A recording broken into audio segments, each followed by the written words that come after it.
It's time for Detective. Detective Money.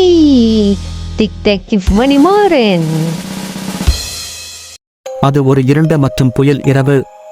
துப்பறியும் மணிமாறன் பழைய கைவிடப்பட்ட மனைக்கு வந்தபோது இடைவிடாமல் மழை பெய்தது. பேய் நடமாட்டம் உள்ள இடம் பற்றிய வதந்திகள் அவரது முதுகுத்தண்டை சிலிர்க்க வைத்தது. ஆனால் அவருக்கு ஒரு வேலை இருந்தது. துப்பறியும் மணிமாறன் வீட்டிற்குள் நுழைந்ததும் அவன் கன்னத்தில் குளிர்ந்த தூரிகையை உணர்ந்தான். வீட்டைச் சூழ்ந்திருந்த பயங்கர அமைதியை அவனால் கவனிக்காமல் இருக்க முடியவில்லை. மங்கலான வெளிச்சமுள்ள நடைபாதையில் கவனமாக நடந்தான். திடீரென்று அடித்தளத்திலிருந்து பலத்த விபத்து எதிரொலித்தது. துப்பறியும் மணிமாறனின் இதயம் துடித்தது. தூசி படிந்த புத்தகங்களால் அடுக்கப்பட்ட அலமாரிகள், வெள்ளைத்தாள்களால் மூடப்பட்ட பழைய தளபாடங்கள் மற்றும் கூரையில் தொங்கும் சிலந்தி வலைகள் ஆகியவற்றால் அடித்தளம் நிரப்பப்பட்டது. யார் அங்கே? துப்பறியும் மணிமாறன் கூச்சலிட்டார். அவரது குரல் பயங்கரமான அமைதியில் எதிரொலித்தது. அவர் ஒரு மூலையை நெருங்கியதும் ஒரு கதவின் அடியில் இருந்து மெல்லிய ஒளி மின்னுவதைக் கண்டார். கதவை தட்டை திருப்பிக் கொண்டு உள்ளே நுழைந்தான். அறையின் உள்ளே பண்டைய கையெழுத்து பிரதிகள் மற்றும் விசித்திரமான கலைப்பொருட்கள் நிரப்பப்பட்ட ஒரு இரகசிய ஆய்வைக் கண்டார். அறையின் மையத்தில் ஒரு பெரிய அலங்கரிக்கப்பட்ட மேசை மீது அவரது கவனம் ஈர்க்கப்பட்டது. அங்கு எழுதப்பட்ட ஒரு கையால் எழுதப்பட்ட குறிப்பு கிடைத்தது. ஜாக்கிரதை துப்பறிவாளன், இந்த வீட்டின் இரகசியங்கள் ஆழமாக ஓடுகின்றன. ஒவ்வொரு இருண்ட மூலையிலும் துன்பம் மற்றும் விரக்தியின் கதை உள்ளது. உங்களுக்கு தைரியம் இருந்தால் மர்மங்களை அவிழ்த்து விடுங்கள்.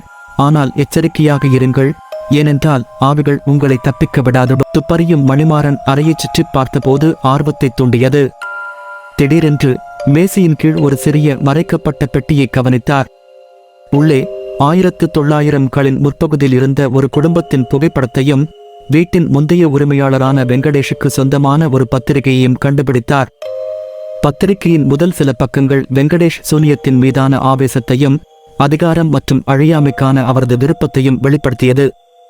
வெங்கடேசனின் உண்மைத் தன்மையை உணர்ந்த துப்பறியும் மணிமாறனின் இதயம் துடித்ததோடு அவர் தொடர்ந்து பத்திரிகையை புரட்டினார். மாடியில் ஒரு மறைக்கப்பட்ட அறையை குறிப்பிடும் ஒரு பத்தியில் தடுமாறினார். உண்மையை வெளிக்கொணர வேண்டும் என்று தீர்மானித்து வயிற்றின் குழியில் படிந்திருந்த சங்கடமான உணர்வை புறக்கணித்து படிக்கட்டுகளில் ஏறிச் சென்றார். அவர் அறைக்குள் நுழைந்தபோது ஒரு குளிர்ச்சியான இருப்பு தன்னைச் சூழ்ந்திருப்பதை உணர்ந்தார். அடித்தளத்தைப் போலவே வெள்ளைத்தாள்களால் மூடப்பட்ட தூசி படிந்த தளபாடங்களால் அறை நிரப்பப்பட்டது. ஆனால் இந்த நேரத்தில் ஒரு தாள் இடமில்லை என்று தோன்றியது.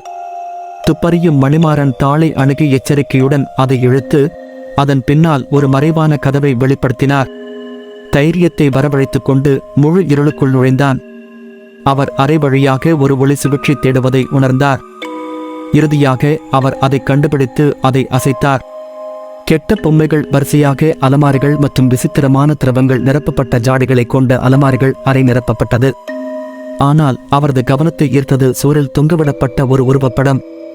துப்பறியும் மணிமாறன் எங்கு சென்றாலும் அவரை பின்தொடரும் கண்கள் மாலா என்ற இளம்பெண்ணின் உருவப்படம்.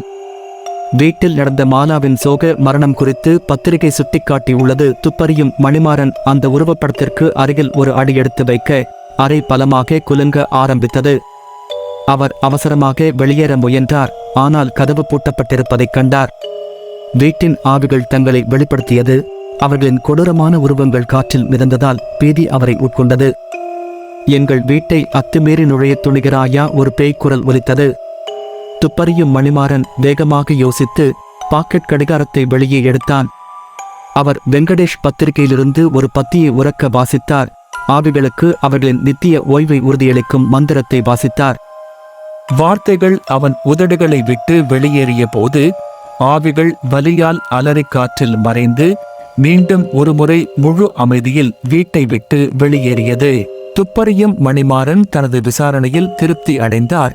துப்பறியும் மணிமாறன் மேனரின் அமைதியற்ற ஆவிகள் இறுதியாக அமைதியாக ஓய்வெடுக்க முடியும் என்பதை அறிந்தார். அவர் தனது கண்டுபிடிப்புகள், பத்திரிகை மற்றும் புகைப்படம் உள்ளிட்டவற்றை சேகரித்தார்.